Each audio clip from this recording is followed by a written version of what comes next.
কাজ করতে থাকে ডিফেন্স হিসাবে।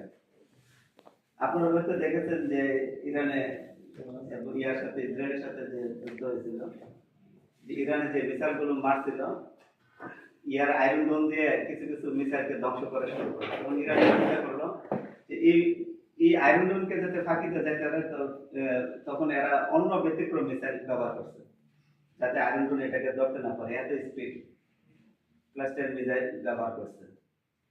তো ওই যে বললাম যে রোগ প্রতিরোধ ক্ষমতাটা, যে আপনার গুড ব্যাকটেরিয়া যদি আয়রন ডোনের মতো শক্তিশালী হইতো, যদি এটা স্পিড বেশি থাকতো, তাহলে ফিলিস্তিন মিসাইলকে যেমন ধ্বংস করে দিতে পারতো আকাশে, ঠিক আপনার বডিতে যদি আপনার গুড ব্যাকটেরিয়া যদি পাওয়ারফুল না থাকে, তাহলে আপনাকে ধ্বংস করে দেবে।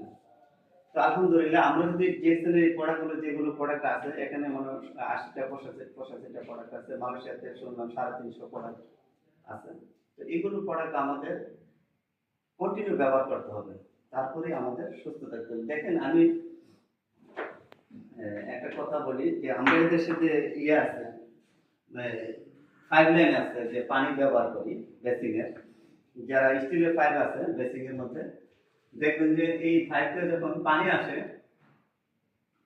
যেমন এটা মনে করেন 3 ইঞ্চি একটা পাইপ, এটা ব্যবহার করতেছে, যখন 10 বছর 20 বছর ব্যবহার হয়, আস্তে আস্তে কিন্তু এগুলোর মধ্যে আয়রন আয়রন কিন্তু মানে এর ভিতর দিয়ে হইতে থাকে। দেখছেন যে আপনার টের পাইছেন কি আয়রন হয়ে যায়, এগুলো আস্তে আস্তে মিলা সল্টের মতন একটু শক্ত হইতে থাকে। আমাদের হিউম্যান বডির মধ্যে যে আমাদের